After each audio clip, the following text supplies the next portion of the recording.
چلیں جی، بسم اللہ الرحمن الرحیم. السلام علیکم جی. آج کا جو ہمارا سیشن ہے یہ میں نے تھوڑا سا ڈیزائن اس طریقے سے کیا ہے کہ آپ لوگوں کا 100 ایئرس آف اکنامک ٹرانزیشن کے اوپر آج ہم ڈیٹیل میں بات کریں. The reason being is that کہ اس سے پہلے ہمارا جتنے بھی سیشنز گزرے ہیں اس میں ہم نے international political economy,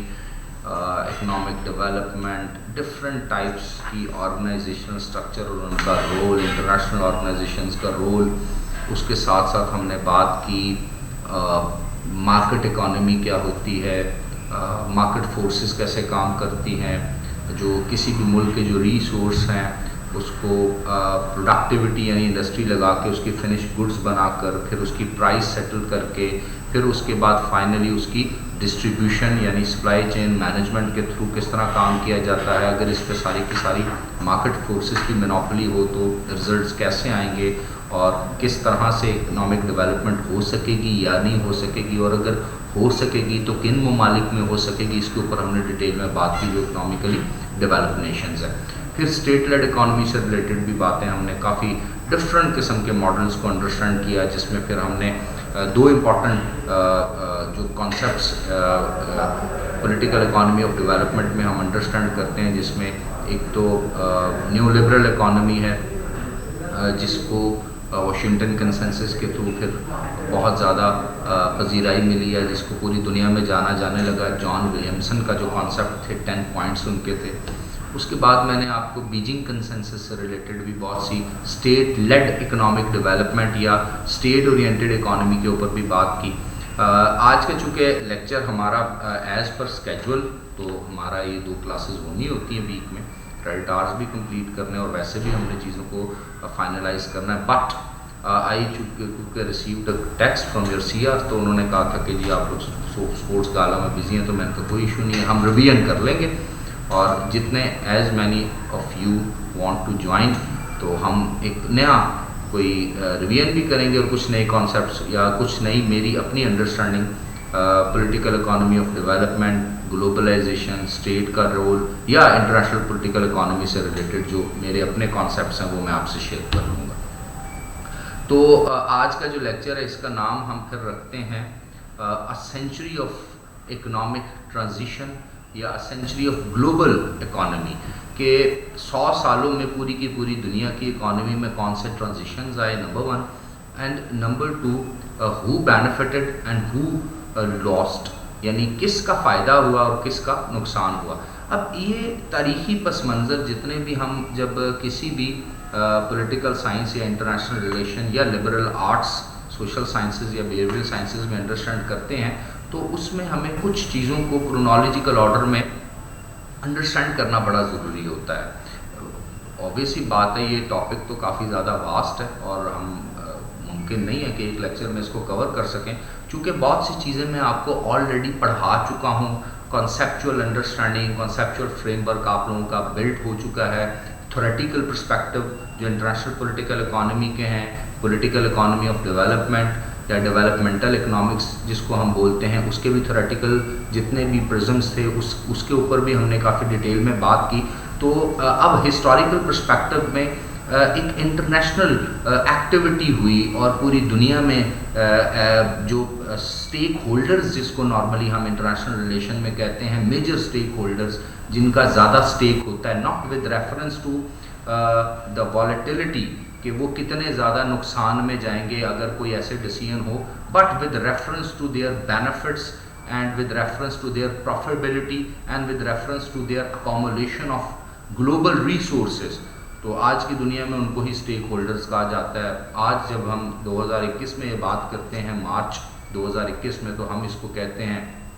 P5 countries یا بعض اوقات اس کو G7 یا G10 کنٹریز بھی کہا جاتا ہے، کچھ G20 کنٹریز بھی ان کو کہتے ہیں کہ یہی دنیا کے میجر اسٹیک ہولڈرز ہیں. لیکن ہم دیکھیں گے ہسٹوریکل ایولیوشن کیسے ہوئی، کیوں یہ اکانومی جو ہے یہ اتنی جس کو ہم کہتے ہیں نا ٹرانزیشن سے گزری اور دنیا کسی ایک اکنامک ماڈل پر اکٹھی نہیں ہو سکی. اسٹوڈنٹس اس کے لیے ہمیں تھوڑا سا ہسٹوریکل بیک گراؤنڈ انڈرسٹینڈ کرنا پڑے گا فرسٹ ورلڈ وار سے بھی پیچھے کا، چونکہ ہمارا آج کا لیکچر ایک آپ سمجھ لیں کہ ریویژن کا لیکچر ہے، کانسیپٹس جو ہم نے آلریڈی پڑھے ہیں اس کو انڈرسٹینڈ کرنا ہے، اور میں چاہ رہا تھا ہسٹوریکل پرسپیکٹو سے جو اپس اینڈ ڈاؤنس قوموں کی زندگیوں میں آتے ہیں اور جو پورے کے پورے گلوبل ایجنڈاز ڈیزائن ہوتے ہیں، اس پہ بھی ہماری as a student of political science یا as a student of political economy یہ ہمارے پاس تھوڑا سا کریٹیکل ویو بھی ہونا چاہیے۔ تو آج جتنی بھی باتیں میں آپ سے ڈسکس کروں گا،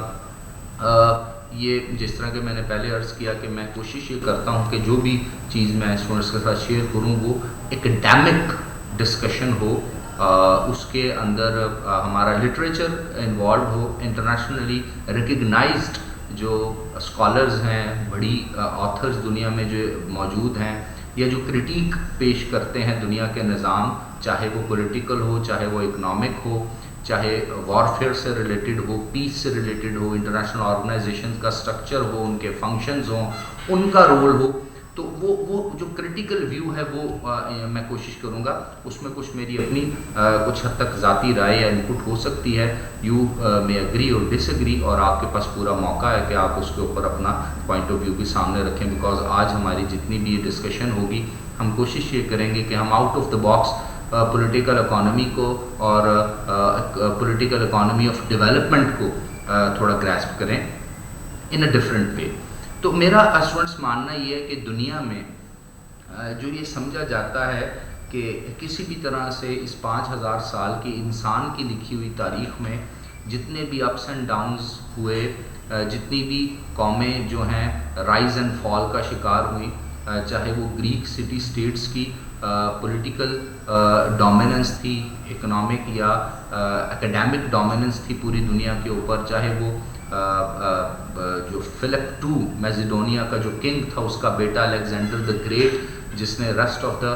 پرشین امپائر اس وقت کی، اور پھر اس وقت کی اور جو گریکس تھے، ایون کہ ایتھنز، اسپارٹنز اور بڑی بڑی ریاستوں کو اس نے تہو بالا کیا، اور ایک اپنا ایک جو ملٹری ڈاکٹرائن تھی پوری دنیا کو فتح کرنے کی، اس کی وہ 5 سال کا 6 سال کا ایک ٹنور اس کا ہے، بڑا امپورٹنٹ ہے، جس میں اس نے بہت بڑے بڑے ایکسپیڈیشنز کیے۔ پھر اس کے دنیا سے جانے کے ٹھیک 5 سال بعد ہی اس کی وہ جو اتنی بڑی امپائر تھی جہاں پر سورج غروب بھی نہیں ہوتا تھا وہ ختم ہو گئی، وہ اس طرح کنسالیڈیٹ نہیں رہ چکی۔ ہمیں دیکھا کہ پھر رومنز دنیا میں آئے، پھر رومنز کا ایک نظام آیا، اور ایک ایسا کنگ جو کہ اس وقت کرسچن ہو گیا، تو اس نے جتنا بھی اس نے امپائر ڈیولپ کی تھی اس نے ساری کو کرسچن کر دیا اور کرسچینٹی کو پروموٹ کر دیا۔ اسی طرح پھر اسلام کا دور آتا ہے، مسلمانوں کا دور آتا ہے، عرب کے بدو یا عرب کے وہ لوگ جن کے پاس شاید اتنا اسلحہ بھی نہیں تھا، پیروں میں جوتے بھی نہیں تھے، وہ خاص ان کے پاس مکینیکل سپورٹ بھی نہیں تھی، انڈسٹریل سپورٹ بھی نہیں تھی، بس ایک جذبہ تھا، ایک فیلنگ تھی، اور وہ ایک ریلیجیس آئیڈیالوجی کے اس مائنڈ سیٹ کے ساتھ انہوں نے پھر جنگیں کی اور ایکسپینشن کیا، اور وہ پھر ایکسپینشن بیکاز اس وقت کا دور ہی ایسا تھا کہ پاور کے اوپر ایکسپینشن ہوتا تھا، پاور کے اوپر آپ کی فلاسفیز جو تھیں وہ امپلیمنٹ کی جاتی تھی۔ گو کہ اس میں 2 اسکول آف تھاٹ ایگزسٹ کرتے ہیں، ایک اسکول آف تھاٹ یہ ایگزسٹ کرتا ہے کہ جو کہتا ہے کہ ایکسپینشن تو پاور کے اوپر ہوئی، لیکن جو سکسیسولی کنٹینیوسلی ایک اسلامک آئیڈیالوجی تھی وہ کردار کے اوپر ہی دنیا میں آگے تک گئی، اور پھر دنیا نے اسلام کا ریلیجن اڈاپٹ کیا، بلیو کیا، اور اس کا سسٹم اور اس کی سویلائزیشن ٹرینڈ چلتے رہے۔ لیکن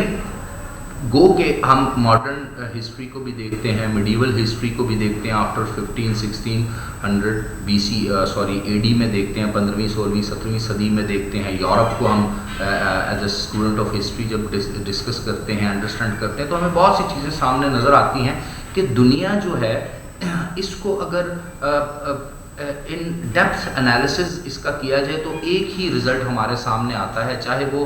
وار ہے، چاہے وہ ایگریشن ہے، چاہے وہ ٹریڈ ہے، چاہے وہ پیس ہے، چاہے وہ الائنسز ہیں۔ کسی بھی پرسپیکٹو میں اگر ہم دنیا کی تاریخ کو انڈرسٹینڈ کرتے ہیں ایک تاریخ کے اسٹوڈنٹ کے تحت، تو ہمیں جو چیز سمجھ آتی ہے وہ اکانومی ہے۔ یعنی دنیا میں آج بھی میرا شاید آئی مائٹ بی رانگ کہ اتنی مذہب کے اوپر جنگیں نہیں ہیں یا اتنی مذہب کی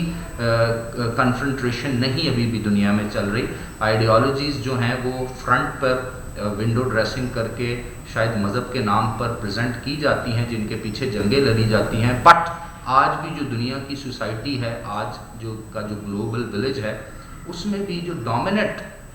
فیکٹر ہے وہ اکانومی کا ہی ہے، یعنی ریسورسز ہی انسان کے لیے بڑے امپورٹنٹ رہے ہیں اور قوموں کے لیے امپورٹنٹ رہے ہیں، ریاستوں کے لیے امپورٹنٹ رہے ہیں، یہاں تک کہ جب امپائر کا سسٹم دنیا میں آیا تو تب بھی یہی ہوا، کالونیلزم کا دنیا میں سسٹم آیا تب بھی یہ ہوا، ری ڈیزائن کیا گیا، ایک نئے ورلڈ آرڈر کو دیکھتے ہیں ہم 20th سینچری میں، نیشن اسٹیٹ کا کانسیپٹ 1648 ٹریٹی آف ویسٹفیلیا کے بعد جو آتا ہے، تو کہیں نہ کہیں ہمیں اگر ڈیپتھ میں دیکھا جائے تو اتنا جو دوش یا اتنی ذمہ داری یا اتنا الزام مذہب کے اوپر نظر نہیں آتا جتنا کہ انسان کی جو گریڈ اور لسٹ ہے فار اکانومی، وہ ہمیں تاریخ میں ہر جگہ نظر آتی ہے، یعنی انسان کسی بھی صورت، چاہے وہ اپنی مذہبی آئیڈیالوجی کو سامنے رکھ لے، چاہے وہ کسی بھی مشن سٹیٹمنٹ کو سامنے رکھ لے، بیک اینڈ پہ جو انسان ہے یا ایز اے ہیومن بینگ ہم اکانومی اور ریسورسز کی جنگیں ہی لڑتے ہیں، اور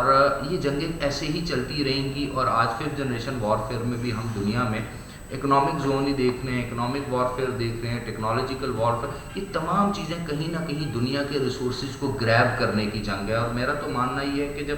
تاریخی طور پہ دیکھا جائے تو قومیں جو اپنی مائٹ شو کرتی تھیں، اس کے پیچھے بھی ان کے جو ایجنڈاز ہوتے تھے وہ میکسیمائزیشن آف دیئر ریسورسز، اور جب اسٹیٹ کی ملٹری بڑھ جاتی تھی، اسٹیٹ کی اس طرح سے ایگریکلچر پروڈیوس نہیں ہو پاتی تھی، تو وہ ساتھ والی اسٹیٹس پہ قبضہ کر لیتے تھے تاکہ اپنے ریسورسز کی ریکوائرمنٹ کو میٹ کر سکیں۔ اب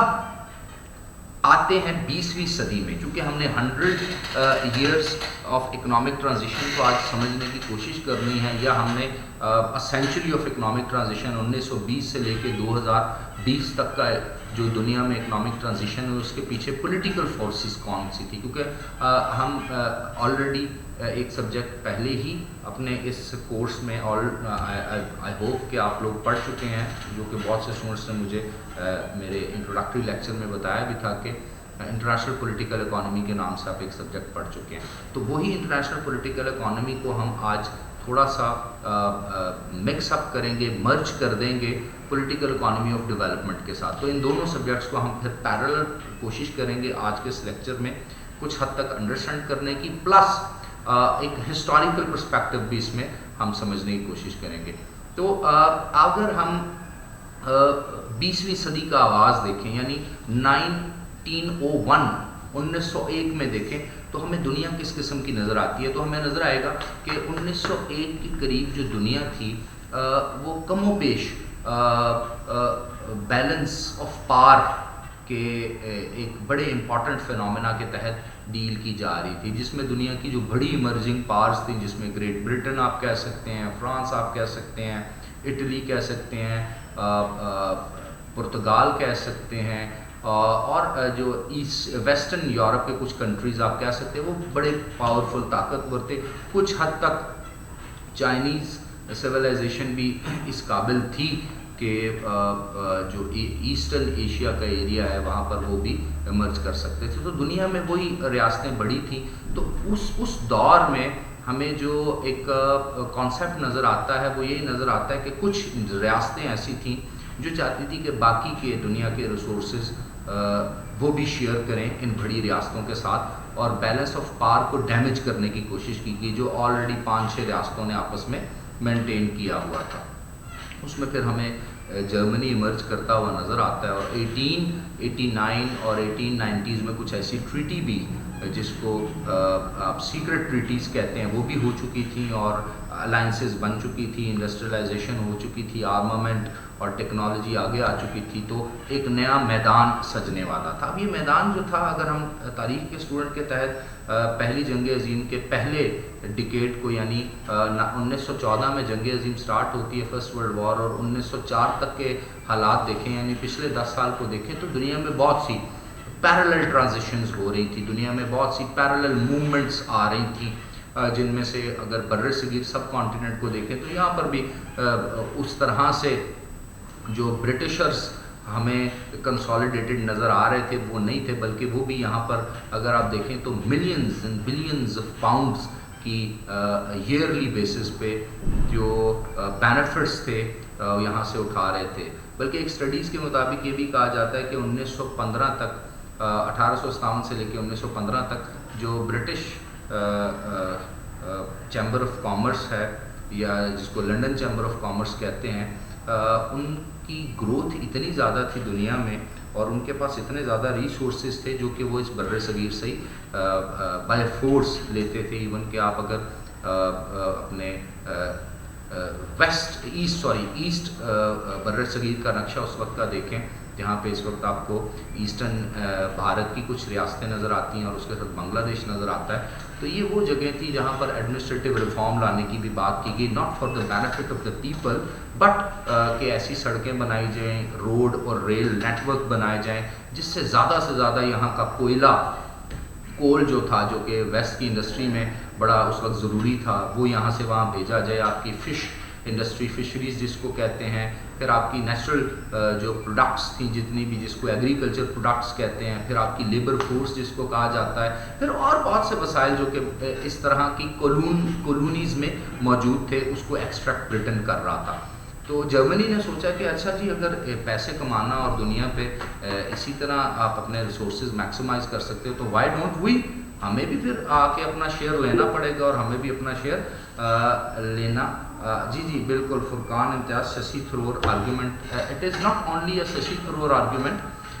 دنیا کے اور بھی بڑے لوگ ہیں جو اس کے اوپر بات کرتے ہیں. ایون کہ پروفیسر آپ کے پاکستان کے ہیں اشتیاق احمد صاحب, اگر آپ ان کی کتاب بھی پڑھیں تو یس سر, ان کی کتاب میں نے پڑھی تھی جس میں وہ پاکستان کو وہ انہوں نے بتایا تھا کہ Pakistan was made as a buffer state basically. جی اس کے علاوہ سر ششی تھرور کا میں بیسیکلی وہ فیکٹس کی بات کر رہا تھا کہ اس نے این ایرا آف ڈارکنیس میں دیے ہوئے ہیں. بالکل, ششی تھرور نے تو اوپنلی جب آکسفورڈ میں ان کا جو سالانہ ایک ہوتا ہے جس میں وہ انٹرنیشنل اسپیکرز کو بلاتے ہیں, ایک ان کی آکسفورڈ یونیورسٹی کے اندر ہی ایک ڈیبیٹ ہوتی ہے, تو اس میں بھی جا کے کہا تھا. بہت سے پاکستانی نے بھی یہ بات کی اور ابھی تو کتابیں اویلیبل ہیں, being a student of history یا باقی چیزیں آپ اگر دیکھیں تو ایسا تھا. لیکن ہمارا موضوع جو ہے وہ صرف اس ایریے کو ڈسکس کرنا نہیں ہے, ہمارا موضوع ہے تھوڑا سا آپ لوگوں کو بتانا کہ بھئی ہم بھی اب جانیں کہ دنیا کس طرح پیسہ بناتی ہے. جو بڑے ملک جن کو ہم انٹرنیشنل سٹیک ہولڈرز کہتے ہیں, جس طرح میں نے اپنے لیکچر کے آغاز میں کہا کہ وہ لوگ سٹیک ہولڈر نہیں ہوتے جن کو نقصان ہونا ہوتا ہے, بلکہ جنہوں نے ایکسٹریکٹ کرنے ہوتے ہیں ریسورسز اور بائی فورس اپنی اکانومی کو گرو بھی کرنا ہوتا ہے, پھر سسٹینیبل گروتھ کے بعد اپنے ملکوں کو ڈیولپ بھی کرنا ہوتا ہے. تو اصل میں الٹیمیٹلی وہی لوگ جو ایکسپلائٹر ہوتے ہیں یا وہی قومیں جو ایکسپلائٹیشن کرتی ہیں الٹیمیٹلی وہ اسٹیک ہولڈر بن جاتے ہیں, الٹیمیٹلی وہی اکیڈیمیا کو انسٹرکٹ کرتے ہیں, الٹیمیٹلی وہی دنیا کی پالیٹکس کو انسٹرکٹ کرتے ہیں, الٹیمیٹلی وہی قومیں انٹرنیشنل آرگنائزیشنز بناتی ہیں. تو بجائے اس کے کہ میں یہ ایک آرگومنٹ دے کے آگے چلا جاؤں تو میں ہسٹوریکل پرسپیکٹو میں آپ سے اس لیے شیئر کر رہا ہوں کہ جب آپ ہسٹری میں دیکھیں گے تو میں پھر ڈیولپمنٹ بھی آپ کو بتاؤں گا کہ کس طرح آرگنائزیشن اس میں بنی. تو 1914 میں جنگ عظیم ہو گئی, پہلی ورلڈ وار ہو گئی, وہی ایک کہانی پرانی جو سب کو پتہ ہے, اور کس طرح الائنسز بنے اور کس طرح دنیا کے اندر پھر نظام چلے. لیکن ریزلٹنٹلی اس سے ہوا کیا, اصل چیز جو ہم نے انڈرسٹینڈ کرنی ہے اس کے رزلٹ میں کیا ہوا. اس کے رزلٹ میں اسٹوڈنٹس کچھ ایمرج کی کچھ پارز ہمارے سامنے آئیں, اور کچھ قومیں ایسی تھیں جن کو نقصان بھی ہوا. آبویس سی بات ہے, چاہے فرسٹ ورلڈ وار ہو چاہے سیکنڈ ورلڈ وار ہو, یہ دونوں جنگیں لڑی تو یورپ کے اندر ہی گئیں, اور زیادہ تر اس میں سے جو ڈیمیج ہے وہ سینٹرل اور ویسٹرن یورپ کو آیا. تو اس دوران پھر ہم دیکھتے ہیں کہ ایک ریولوشن 1917 میں آتی ہے جس کو بولشوک ریولوشن کہتے ہیں. یہ بیسیکلی اپیرنٹلی تو ایک پولیٹیکل ایجنڈا تھا سوویت کا, اور جس کو ہم بولتے ہیں کہ کامونزم کا. لیکن اگر اس کو ڈیپ اسٹڈی جب ہم کرتے ہیں تو پھر ہمیں پتہ چلتا ہے کہ نہیں, یہ تو بیسیکلی ایک اکنامک ریئیکشن تھا جو کہ ولادیمیر لینن کا تھا, اور اس نے ایک بک لکھی تھی imperialism the highest state of capitalism. 1916 میں ایک کتاب آئی تھی لینن کی نا, تو اس کو لیننسٹ مارکسسٹ ریولوشن بھی کہا جاتا ہے. تو اگر آپ دیکھیں تو اکانومی، کیونکہ لوگ جب ڈیٹیل میں چیزوں کو دیکھ رہے تھے، ان ڈیپتھ انالیسس کر رہے تھے، تو ان کو لگ رہا تھا کہیں سے کچھ ملک ایسے ہیں جو اپنی اکانومی بھی بڑھا رہے ہیں اور اپنی پولیٹیکل پاور بھی بڑھا رہے ہیں۔ یہ وقت تھوڑا سا گزرا، فرسٹ ورلڈ وار کنکلوڈ ہو گئی، ایک دو آرگنائزیشنز ہمارے سامنے آئیں جن میں سے لیگ آف نیشن کے نام سے ادارہ تھا، جس میں سے ایک انٹرنیشنل لیبر آرگنائزیشن ہمارے سامنے آ گئی، ریفارم کے نام سے جی ورکنگ آورز ڈیسائیڈ ہو گئے، لیبرز کے رولز اور ان کی جو بھی فیسلٹیز دنیا ان کو کیسے پرووائڈ کرے گی۔ پھر لیگ آف نیشن کے پھر فردر جس طرح یو این او کے ہم دیکھتے ہیں کہ پرنسپل آرگنز ہیں یا مین آرگنز 6 ڈفرینٹ اس کے آرگنز ہیں، جو پھر فردر ڈیسیژن میکنگ بھی ان میں ہوتی ہے اور ڈفرینٹ قسم کی کیٹیگرائزیشن ہے۔ اس کے بعد یہ کہا گیا کہ دنیا جو ہے اب دوبارہ جنگ کی طرف نہیں جائے گی، اب اکانومی اینڈ ڈیولپمنٹ کی طرف بات کریں گے۔ اب جو جنگ کر رہے ہیں اور جو تباہی پھیلا رہے ہیں دنیا میں، ڈیٹیریوریشن چاہے وہ سوشل ہو چاہے اکنامک ہو، اس کے ذمہ دار ہیں وہ الٹیمیٹلی پھر ادارے بھی بنا دیتے ہیں۔ تو یہ ایک فیوٹائل ایکٹیویٹی اس لیے ثابت ہوئی کہ اس وقت جو کیپٹلزم کو پروموٹ کیا گیا، یہ وہی کیپٹلزم تھا جو ویلتھ آف نیشن سے نکل کے ہمارے سامنے آیا، مارکیٹ فورسز کو کھلے عام انٹروڈیوس کروایا گیا اور ایک چھوٹی سی ایفرٹ کی گئی، کیونکہ یہ ایفرٹ ابھی ان ممالک کی طرف سے کی جا رہی تھی جو اپنی دوبارہ جو ڈومیننس، جن کی ایگزسٹنگ ڈومیننس پہلے سے تھی جرمنی کے اس ایکویژن کے حصہ بننے سے پہلے، وہ اس کو ری گین کرنا چاہ رہے تھے۔ بٹ انفارچونیٹلی ہوا یہ کہ 1930s میں ایک بہت بڑا ڈیٹ کرائسس آ جاتا ہے، اور جس کو گریٹ ڈپریشن کہتے ہیں، اور اس گریٹ ڈپریشن میں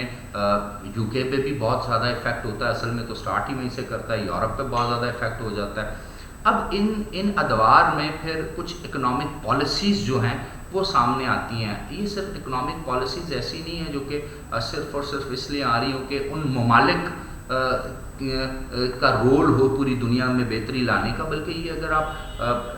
ڈیپ ڈاؤن جائیں تو یہ اکنامک پالیسیز آتی ہیں اپنے بینیفٹ اور اپنی ڈیولپمنٹ اور اپنی انڈسٹری کی جو فنش آئٹم یا فنش پروڈکٹس ہیں اس کے لیے کنزیومر مارکیٹ سرچ کرنے کے لیے، اور جو ایگزسٹنگ کنزیومر مارکیٹس ہیں جس پہ پہلے ایک جھگڑا ہوا تھا پہلی جنگ عظیم میں، اکنامک ریسورسز کو کون کتنا لے گا، کتنا حاصل کرے گا، تو وہی بات پھر آگے کی طرف چلی۔ لیکن اس دوران کو خاص کیپٹلزم کو اتنا فائدہ نہیں ہوا، یا کیپٹلسٹک جو اکانومی تھی اتنی پروان نہیں چڑھی، یا پھر اس طرح سے کیپٹلزم نے کوئی بینیفٹ نہیں دیا، بلکہ الٹرنیٹیو اگر ہم دیکھیں تو آئیڈیالوجیکل جو تھی ہسٹری وہ ایک لمبے آئیڈیالوجیکل فیز سے گزری، اور یہ اتنا آپ سمجھ لیجئے کرٹیکل فیز تھا جس میں کہ سوویت کی جو ایکسپینشن تھی اکنامک آئیڈیالوجی کے نام پر، وہ اتنی ڈیپ روٹ ہو گئی کہ ہمیں بہت سے مارکسسٹ یا کامریڈ یو کے لنڈن میں نظر آنا شروع ہو گئے۔ آپ کا ایسٹرن یورپ تو چھوڑیں، ویسٹرن یورپ بھی، سینٹرل یورپ بھی کمیونزم کی اکنامک پالیسی اور ان کے ایجنڈاز کو پروموٹ کرتا نظر آیا۔ تو پھر ایک دفعہ کوشش کی جی، ہٹلر نازسٹ نے نازی پارٹی بنی، ایک ڈیموکریٹک ریولوشن ہٹلر اپنا، چونکہ وہ اس کا جو ایک ایز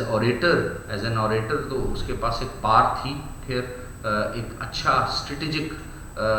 پلانر بھی تھا، اور اس کے ساتھ ساتھ وہ تمام لیڈرشپ کوالٹیز اس کے اندر موجود تھیں جو کسی بھی گلوبل لیول کے لیڈر کے پاس ہونی چاہیے، ارسپیکٹو آف آل فیکٹرز، اس نے کیا بروٹیلٹیز کی یا ہولوکاسٹ کا کیا معاملات تھے، اور وہ چیزیں ان کو چھوڑ کے جب ہم اس کی پرسنالٹی کو ڈسکس کریں گے تو ہمیں ایک چیز جس کو اپریشیٹ کرنا پڑے گا، دیٹ کہ قوم کو ایک قوم بنانا، ایک پلیٹ فارم پر اکٹھے کرنا، اور چاہے آپ اگری کریں اس کی آئیڈیالوجیکل پالیسیز سے، چاہے ڈس اگری کریں، but he was really a leader. تو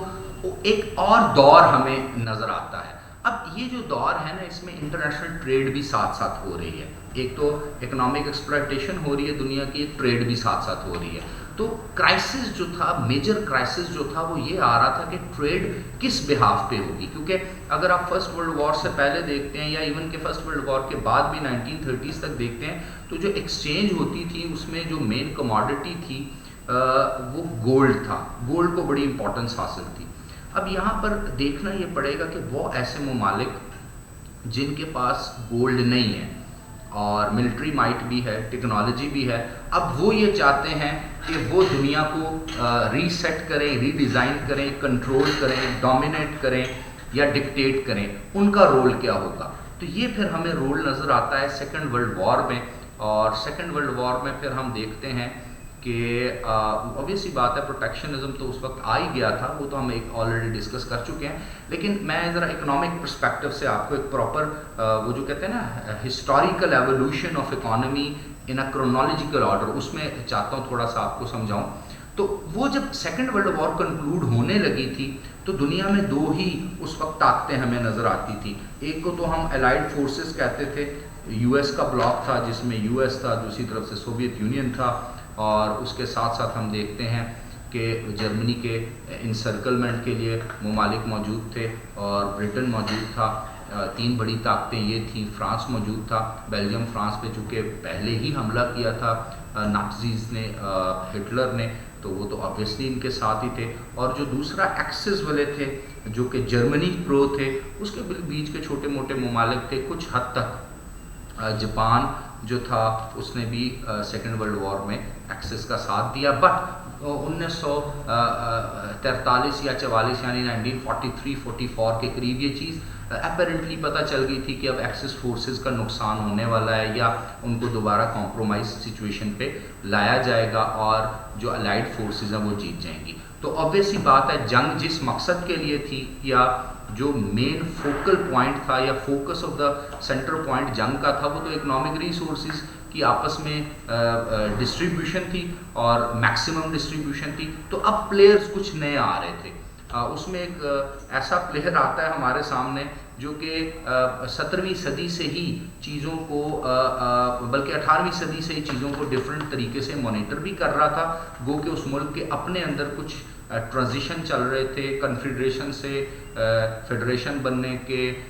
ڈیولپمنٹ کے، اور اس کے ساتھ ساتھ انہوں نے ڈفرینٹ. وہ پھر جب ہم یو ایس ہسٹری میں دیکھتے ہیں تو ہمیں پتہ چلتا ہے کہ کس طرح امریکہ کو بنایا گیا ہے، کس طرح امریکہ کی ایک ایسی لینڈ بنائی گئی جہاں ہر قسم کے یورپینز کو ویزا دیا گیا، آزادی دی گئی، سیکولرائزیشن اور بہت سی اور پالیسیز تھی. تو وہ ملک ڈیولپ ہو رہا تھا. لیکن جب وہ ڈیولپ ہو گیا، اس نے ملٹری مائٹ حاصل کر لی، ٹیکنالوجیکل مائٹ حاصل کر لی، ایون کہ نیوکلیئر ویپن اسٹیٹ بھی بن چکا تھا اور جو کہ دنیا کو پتہ تھا. تو اب اس ملک کی وہی خواہشات تھیں جو کہ کسی دور میں فرسٹ ورلڈ وار اور سیکنڈ ورلڈ وار سے پہلے جرمنز کی تھی. اور پھر وہی بات آ کے رکے گی کہ وہ کوئی ریلیجیس آئیڈیالوجی نہیں ہے، وہ کوئی پولیٹیکل آئیڈیالوجی نہیں ہے، وہ اکنامک ریسورسز ہیں. تو انہوں نے کہا کہ کیوں نہ ہم اب ری سیٹ کریں دنیا کی اکانومی کو، اور ری سیٹ obvious ہی بات ہے اس طریقے سے کریں گے جس طریقے سے ہمیں بینیفٹ ہوگا. یعنی اب امریکن ورلڈ آرڈر اگر لے کر کے آنا ہے تو وہ سارے کام کرنے پڑیں گے جو امریکنز کو بینیفٹ کریں گے. تو obvious سی بات ہے جب آپ اکانومی کو ریسیٹ کرتے ہیں تو آپ کے اپنے اکنامک گروتھ کے وہ لیولز ہونے چاہیے یا آپ کی دنیا کی اکانومی یا گلوبل جی ڈی پی میں یا ورلڈ جی ڈی پی میں کنٹریبیوشن بھی اس طرح ہونی چاہیے. تو جب اس پہ ہم نظر ڈالتے ہیں تو ہمیں امریکہ کے پاس اس وقت کا جو ٹریڈ کا جو بیسک امپورٹنٹ کموڈٹی نظر آتی ہے گولڈ، وہ تو موجود ہی نہیں ہے اور اتنی اماؤنٹ میں بھی موجود نہیں ہے. تو پھر امریکہ کیسے لیڈ کر سکتا ہے؟ تو اس وقت سرفیس پہ ہمیں پھر جان مینرڈ کینیز نظر آتے ہیں جنہوں نے کہا جی capitalism as a laissez faire اور ایک جس کو ہم کہتے ہیں آزاد قسم کا کیپٹلزم جس میں کچھ اسٹیٹ کی رول نہ ہو، صرف مارکیٹ فورسز کا رول ہو، تو وہ تو کافی حد تک فیل ہو چکا ہے. تو کیوں نہ مکسڈ اکانومی کی طرف چلا جائے، اور کینیزین اکانومی اس نے پھر پریزنٹ کی. لیکن مینارڈ کینیز کا یہ اتنا بڑا کام نہیں تھا کہ اس نے اپنی ایک اکنامک پالیسی بتائی، بلکہ اس نے یہ کہا کہ دنیا اب 1944 کے بعد جب ری سیٹ ہوگی، جب اب ہم دوبارہ دنیا کو بہتر رستے پر لے کر کے جائیں گے، تو چونکہ ڈیولپمنٹ کی بھی ضرورت ہے، یورپ کے اندر جنگ ہو چکی ہے، اس کے ساتھ ساتھ نئی اپرچونیٹیز بھی کریٹ کرنے کی ضرورت ہے. ٹرانزیشن سے ہم گزر رہے ہیں، ایک ایڈوانسمنٹ آف ہم ٹیکنالوجی کی طرف بھی جا رہے ہیں. تو ہم پوری دنیا کے آپس میں ٹریڈ کرنے کے کچھ یونٹس بنا دیتے ہیں اور اس کے لیے کوئی انٹرنیشنل آرگنائزیشن کھڑی کر دیتے ہیں، جس طرح انٹرنیشنل ٹریڈ آرگنائزیشن بنا دیتے ہیں، یا کوئی ایسی کرنسی ہم انٹروڈیوس کرا دیتے ہیں جس میں سب جو ہیں وہ آپس میں ٹریڈ کیا کریں، اور وہ جو کرنسی ہے اس کا ایک اکاؤنٹ بنا دیں گے. ICU کے نام سے انٹرنیشنل کلیئرنگ یونٹ ایک بنا دیتے ہیں، اور اس کے ساتھ ساتھ جو انٹرنیشنل کرنسی ہے بینکور کے نام سے ایک کرنسی اس نے, تو یہ بڑے کام اس نے آفر کیے. لیکن چونکہ امریکنز اپنا ورلڈ آرڈر لانا چاہتے تھے, اور ورلڈ آرڈر obvious سی بات ہے اکنامک ورلڈ آرڈر ہی ہوتا ہے جب اکنامکلی آپ سپیریئر ہو جاتے ہیں بائی ہک بائی کروک یا بائی اینی مین, تو آپ کہیں نہ کہیں پھر اپنے پولیٹیکل ایجنڈاز کو بھی پرسو کر سکتے ہیں. اور جس طرح کہ میں نے لیکچر کے آغاز میں کہا کہ اصل دنیا کی جنگ صرف اور صرف ریسورسز کی ہوتی ہے, باقی ایلیمنٹس جو ہیں وہ بیچ میں اس کا حصہ بن جاتے ہیں. تو ہوا کچھ یوں اسٹوڈنٹس کہ امریکنز نے ڈیناؤنس کیا کینیزین اکانومی یا اکنامک ماڈل کو, تو انہوں نے ڈیناؤنس نہیں کیا, لیکن انٹرنیشنل کلیئرنگ یونٹ ہونا چاہیے. انہوں نے کہا کوئی نہیں, انٹرنیشنل کو ٹریڈ آرگنائزیشن بنا دیتے ہیں جو ٹریڈ کو ڈیل کرے. انہوں نے کہا یہ بھی نہیں ہونی چاہیے. انہوں نے کہا بینکور کے نام سے ایک کامن کرنسی بنا دو, اس نے کہا یہ بھی نہیں ہونی چاہیے. تو پھر امریکنز نے کہا کہ اچھا اب اس کا الٹرنیٹ کرتے ہیں. انہوں نے کہا پھر الٹرنیٹ کیا جی, انہوں نے کہا United nations monetary and financial conference کرتے ہیں. تو یو این او تو بن چکا تھا, تو United nation monetary and financial conference کرنے کی ضرورت کیا تھی؟ کہ کرنے کی ضرورت یہ تھی کہ اس میں ہم جو میجر اسٹیک ہولڈرز ہیں, جس طرح میں نے آپ کو ابھی اسٹیک ہولڈرز کی ڈیفینیشن بتائی, ان کو ایک جگہ پر اکٹھا کریں گے اور پھر کچھ دنیا کے بڑے ڈیسیژنز کیے جائیں گے. اچھا جی, یہ ڈیسیژنز کیا ہونے تھے یہ میں آپ کو بتا دوں کہ یہ جو انٹرنیشنل مانیٹری اور فائنینشیل کانفرنس تھی, یہ ایسے علاقے میں ہوئی جو کہ نارتھ امریکہ, ایک جب ہم امریکہ اور کینیڈا کے بارڈر کو ڈسکس کرتے ہیں تو نارتھ ایسٹ سائڈ پہ ایک ٹپ ہے, وہاں نیو ہیمپشائر کے نام سے ایک ریاست ہے, وہاں بیسیکلی 4-5 ریاستیں اور بھی ہیں. یہ وہ علاقہ ہے جس کو سب سے پہلے 1605 میں برٹشرز نے کنکر کیا تھا, اور برٹشرز نے اس کا نام رکھا تھا نیو لینڈ, بعد میں وہ نیو انگلینڈ بن گیا. تو یہ علاقہ آج بھی امریکہ کے اندر نیو انگلینڈ کے نام سے ہی مشہور ہے. نارتھ امریکہ میں اگر آپ نیو ہیمپشائر اسٹیٹ کے ان 5-6 ریاستوں کو دیکھیں تو ان کو نیو انگلینڈ بھی کہا جاتا ہے. تو یہاں پر نیو ہیمپشائر کے اندر ایک قصبہ, ایک ٹاؤن ہے جی, اس ریاست کے اندر اس کو بریٹن ووڈ کہا جاتا ہے, اور وہاں ایک ہوٹل ہے ماؤنٹ واشنگٹن ہوٹل. انہوں نے کہا جی یہاں بھائی ہم ایک کانفرنس آرگنائز کرتے ہیں, اور 1 جولائی سے لے کے 22 جولائی 1944 یعنی 1944 تک یہ 22 دن کی کانفرنس آرگنائز ہوئی, اور دنیا کے اندر سے کوئی 330 ڈیلیگیٹس کو بلایا گیا. بٹ اس کانفرنس میں ایک عجیب بات یہ تھی کہ اس میں ہمیں سوویتس نظر نہیں آئے, جو کہ جنگ میں تو کم سے کم یو ایس کے الائز تھے, اور وہ کیوں نہیں نظر آئے اسی کا پھر آپ کو آگے جواب ملے گا. اور وہ بات بالکل اکنامک ورلڈ آرڈر بننے جا رہا تھا. تو انہوں نے 3 رجیمز اناؤنس کی, جو بعد میں پھر 3 ڈفرینٹ انسٹیٹیوشن کے نام سے, برٹن ووڈ انسٹیٹیوشن کے نام سے کتابوں میں ہمیں نظر آتی ہے. لیکن میں اپنے کرٹیکل انالیسز میں دیکھتا ہوں کہ جو ٹرانزیشن آف اکانومی 100 سالوں میں ہوئی, اور ایک ویسٹرنائزڈ یا برٹش اورینٹڈ یا فرانس اورینٹڈ ورلڈ اکانومی, یا جو 16ویں 17ویں 18ویں صدی کی جو ریولیوشن, انڈسٹریل ریولیوشن کی اکانومی تھی, وہ کہیں نہ کہیں اس کو ایکسپلائٹ کیا امریکنز نے, اور اب امریکنز اکانومی سامنے آتی ہے. اور وہ کیا تھیں جی, وہ 3 بڑی رجیمز انٹروڈیوس کرائی یو ایس نے. سب سے پہلے تو جی انٹرنیشنل مانیٹری رجیم انٹروڈیوس کرائی, دوسرے نمبر پر انٹرنیشنل انویسٹمنٹ رجیم انٹروڈیوس کرائی, اور تیسرے نمبر پر انٹرنیشنل ٹریڈ رجیم انٹروڈیوس کرائی. ایک بات اسٹوڈنٹس آپ کے ذہن میں رہے کہ یہ تینوں قسم کے ماڈلز جو ہیں یہ جان مینرڈ کینیز نے آلریڈی آفر کیے تھے, بٹ جن ٹرمز پہ انہوں نے آفر کیے تھے امریکنز کو وہ ٹرم قبول نہیں تھی. یہ آپ کے ذہن میں چیز رہنی چاہیے. تو اب جو کرائسس 1904 سے لے کے 1944 کے درمیان ٹریڈ کرائسس چل رہا تھا, یا ایکسچینج ریٹ کا کرائسس چل رہا تھا, وہ کیسے ہو؟ اصل مقصد امریکہ کا یہ تھا کہ دنیا کا جو ایکسچینج کا سسٹم ہے یا اس کو کنٹرول کر لیا جائے, یا پھر ادارے بنا کر کے دنیا کی اکانومی کو اس طرح سے مانیٹر کیا جائے کہ چاہے وہ مانیٹری رجیم ہو, چاہے وہ انویسٹمنٹ رجیم ہو, چاہے وہ ٹریڈ رجیم ہو, وہ تینوں رجیمز جو ہیں ان کو کنٹرول اگر نہ بھی کیا جائے تو کم سے کم مانیٹر امریکنز کی طرف سے کیا جائے. اور یہی ایک راستہ ہے کہ دنیا کے جو ریسورسز ہیں, اور جو بیسیکلی دنیا کے ساؤتھ میں پائے جاتے ہیں, اور اس کے اگر آپ دیکھیں تو ایون کہ سینٹرل یورپ کے ریسورسز بھی, ان کی مارکیٹس کو بھی, اور اس کے ساتھ ساتھ ہم دیکھتے ہیں افریقن ریسورسز کو بھی, ایشین ریسورسز کو بھی, جو کسی بھی طرح سے میکسیمم اس کی جو یوٹیلیٹی کا بینیفٹ ہے وہ امریکنز کو کس طرح مل سکتا ہے، تو وہ پھر انٹرنیشنل آرگنائزیشن یا رجیمز بنا کے مل سکتا ہے۔ اس سے دو فائدے ہوں گے۔ پہلا فائدہ تو یہ ہوگا کہ اپیرنٹلی امریکہ پہ کوئی ایسی انگلی نہیں اٹھ سکے گی کہ آپ ایک نیا ورلڈ آرڈر اور ایک نیا کولونیل ماڈل، جس کو نیو کولونیلزم کہتے ہیں، نیو کولونیل مائنڈ سیٹ کے ساتھ دنیا کو کنٹرول کرنا چاہ رہے ہیں۔ اور دوسرا یہ کہ اس کو پروجیکٹ اس وے سے کیا گیا کہ دنیا کو کم سے کم ویسٹرن یورپ کو تو یہ لگے کہ امریکہ ریکنسٹرکشن اور ڈیولپمنٹ ہی کرنا چاہ رہا ہے، جس میں ٹرومینز ڈاکٹرائن ہمارے سامنے ہے، مارشل پلان ہمارے سامنے ہے، اور بہت سی چیزیں جو ہم ہسٹری میں دیکھتے ہیں۔ تو اب ہوا کیا؟ ہوا یہ کہ پھر بریٹن وڈ میں بہت سی جو ڈسکشنز تھی، ان کا کنکلوژن یہ نکلا کہ ہم کریں گے یہ کہ دنیا کا جو ایکسچینج ہے بائی آل مینز، کسی بھی طریقے سے وہ آپ گولڈ کے اگینسٹ کریں، لیکن اس کے لیے کوئی نئی کرنسی ایجاد نہ کریں، بلکہ امریکنز نے آفر کی کہ $35 جو ہیں وہ 1 اونس آف گولڈ کے اگینسٹ آپ ایکسچینج کر سکتے ہیں، اور اپیرنٹلی بینکور نام کی کوئی نئی کرنسی یا انٹرنیشنل کلیئرنگ یونٹ یا کوئی ایسی ٹریڈ آرگنائزیشن بنانے کی ضرورت نہیں ہے۔ اچھا، جب یہ کنسنسس پہ پہنچ گئی دنیا اور کافی حد تک اس کے اوپر مان لیا گیا، تو اگلا کام اس کے بعد شروع ہوتا ہے، اور وہ اگلا کام کیا تھا کہ جو international bank for reconstruction and development کے نام سے ایک ادارہ بنایا گیا، جس کا کام بیسیکلی ویسٹرن یورپ کی ڈیولپمنٹ تھا، وہ ایک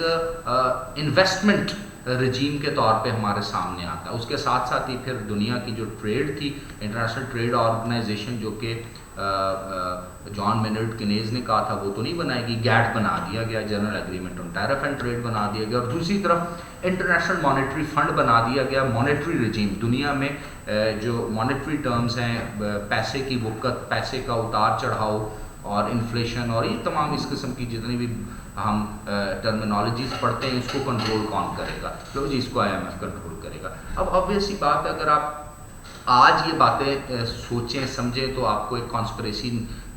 کسی نہ کسی حد پہ بنی ہوئی نظر آتی ہے، لیکن اس دور میں اگر ہم چلے جائیں اور وہی just go back into the history 1944، تو یہ کافی حد تک ہمیں بہتری نظر آ رہی تھی، اور اسپیشلی یورپ کی بہتری ہمیں نظر آ رہی تھی کہ یورپ کو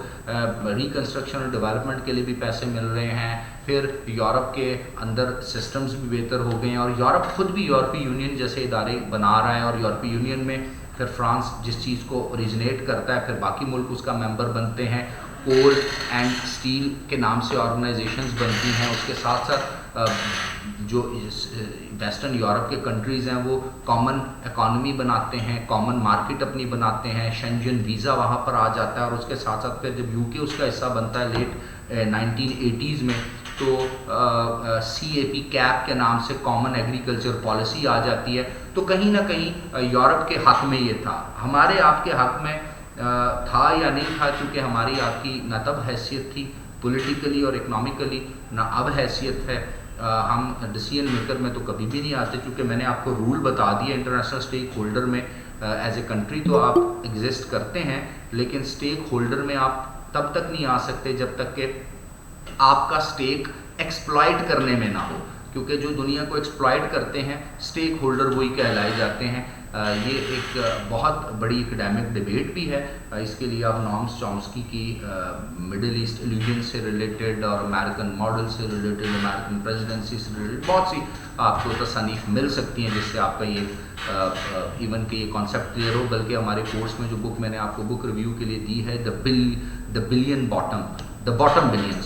وہ جو باٹم پہ 1 بلین لوگ ہیں وہ کیوں ہیں، تو نارتھ اور ساؤتھ کا جو ڈیبیٹ ہے اس سے بھی ہمیں یہ کافی کچھ نظر آ سکتا ہے۔ تو اب کیا ہوا کہ امریکہ نے $35 1 اونس آف گولڈ کا ایکسچینج بنا دیا۔ اب اپیرنٹلی تو اس وقت اس طرح سے چیزیں ایسے لگ نہیں رہی تھیں، لیکن with the passage of time 1970s آ جاتا ہے، اور آپ دیکھتے ہیں کہ کولڈ وار کا ایرا ہے، اور 1970s میں جب امریکہ دیکھتا ہے کہ پوری دنیا سے ڈالر دے کے گولڈ امریکہ نے لے لیا ہوا ہے، اور اب چونکہ ایگریمنٹ کے اکارڈنگلی تو دنیا کبھی بھی ڈالر لے کے گولڈ واپس لے سکتی تھی، اب امریکنز جو ہیں ایز یوزول سیدھے ہو جاتے ہیں، جس کو سیدھی زبان میں کہا جاتا ہے کہ وہ کہتے ہیں سوری جی، ہم اپنے اس کمٹمنٹ سے پیچھے ہٹتے ہیں، اب آپ ہمیں اگر ڈالرز واپس کرتے بھی ہیں تو ہم آپ کو اس کے اگینسٹ گولڈ نہیں دیں گے. تو اب جو اوریجنل کموڈٹی تھی تو وہ تو امریکہ نے جمع کر لی تھی, اور 1970s میں دنیا میں پیٹرول آ جاتا ہے, مڈل ایسٹ میں ایک نیا طوفان آتا ہے جی, ایک انرجی جو کہ دنیا کی ریکوائرمنٹ تھی, اور آپ دیکھتے ہیں کہ آپ کا ویسٹرن اور سینٹرل یورپ جس کی انڈسٹری ساری کی ساری کول پہ چل رہی تھی, اب اس کو فیول چاہیے تھا, فاسل فیولز, پیٹرول چاہیے تھا, گیس چاہیے تھی. تو مڈل ایسٹ کو بھی پھر امریکہ اسی طرح لے کر کے چلتا ہے, کنٹرول کرتا ہے, اور اب امریکہ اتنا سیلف سفیشینٹ ہو جاتا ہے کہ اب اس کی انڈسٹری بھی لگ چکی ہے, ٹیکنالوجی اس کے پاس پہلے آ چکی ہے, دنیا کا سونا اس نے اکٹھا کر لیا ہوا ہے. انٹرنیشنل آرگنائزیشنز کو ویسے ہی میکسیمم سپورٹ کرنے کی وجہ سے اس میں اسٹیک بھی امریکنز کا زیادہ ہے. آپ اگر آج بھی جا کے ویب سائٹ پہ ورلڈ بینک, جس کو کسی دور میں international bank for reconstruction and development کہا جاتا تھا, اس کا ایک حصہ ورلڈ بینک آپ کو نظر آتا ہے. اس میں بھی میکسیمم اسٹیکس کس کے ہیں, اس کے ڈائریکٹرز جو 21-22 ڈائریکٹرز ہوتے ہیں اس میں سے زیادہ پوزیشنز کن کے پاس ہوتی ہیں. اسی طرح آپ UN میں سیکیورٹی کاؤنسل میں P5 کنٹریز دیکھتے ہیں تو یہ وہی ممالک ہیں جو کسی دور میں obvious سی بات ہے پہلی اور دوسری جنگ عظیم میں ایک دوسرے کے ساتھ نظر آتے ہیں, جس میں UK ہے, برٹن ہے, فرانس ہے, رشیا اور چائنا جو کہ ایک ایمرجنگ پار ہے, بعد میں ایمرج کرتا ہے. تو یہ قومیں آپ کو نظر آتی ہیں. پھر کیا ہوتا ہے کہ 1970s میں ایک اور نیا کانسیپٹ ہمارے سامنے آتا ہے کہ نیو لبرل سامنے آ جاتے ہیں. نیو لبرلز اس وقت پولیٹیکلی نیو لبرلز نہیں ہیں, یعنی جو لبرلزم اور ریئلزم کی جو پولیٹیکل فلسفیز ہم 1800 سم تھنگ سے لے کے 1900 سم تھنگ میں ایون کہ وڈرو ولسن کے دور سے لے کر کے سیکنڈ ورلڈ وار کے اینڈ میں ولسن چرچل کے کانسیپٹس میں پڑھتے ہیں, یہ وہ والی پولیٹیکل فلسفیز نہیں, بلکہ اب یہ نیو لبرل جو ہیں یہ اکنامک ایک ماڈل امریکن ورلڈ آرڈر سے ہمیں نظر آتا ہے, اور جس میں اب کہا جاتا ہے کہ دنیا میں اب دوبارہ جو ہے وہ پیور فارم آف کیپٹلزم واپس آئے. کینیزین اکانومی نے وہ بینیفٹ نہیں دیا. پیور فارم آف کیپٹلزم کیا جی, مارکیٹ فورسز چلائیں گی اور مارکیٹ فورسز ڈیسائیڈ کریں گی, اور مارکیٹ فورسز کون ہوں گی جی, بڑی بڑی MNCs ہوں گی, ٹرانس نیشنل آرگنائزیشنز ہوں گی, ملٹی نیشنل کارپوریشنز ہوں گی. اب سوال یہ پیدا ہوتا ہے کہ دنیا میں سب سے زیادہ ملٹی نیشنل کس ملک کی ہیں جی, یونائٹڈ اسٹیٹ آف امریکہ کی ہیں. اچھا جی, یونائٹڈ آف امریکہ کیا کرے گا جی, وہ پوری دنیا جو ہے وہ FDI کو انوائٹ کرے گی, یعنی rest of the world invite کرے گا, اور American foreign direct investment in ممالک میں کریں گے. اچھا پھر کیا ہوگا, پھر یہ ہوگا کہ جی مارکیٹ لیڈ اکانومی ہوگی تو زیادہ ڈیولپمنٹ ہوگی, زیادہ خوشحالی ہوگی, زیادہ امپلائمنٹ آئے گی, اور اس کے ساتھ ساتھ آپ نے لبرلائزیشن بھی کر لینی ہے جی, جو اسٹیٹ کا رول ہے وہ کم سے کم ہونا چاہیے, پرائیویٹائزیشن بھی کر لینی چاہیے. پرائیویٹائزیشن کس کے ساتھ کریں جی, کون ہے جی پرائیویٹ جو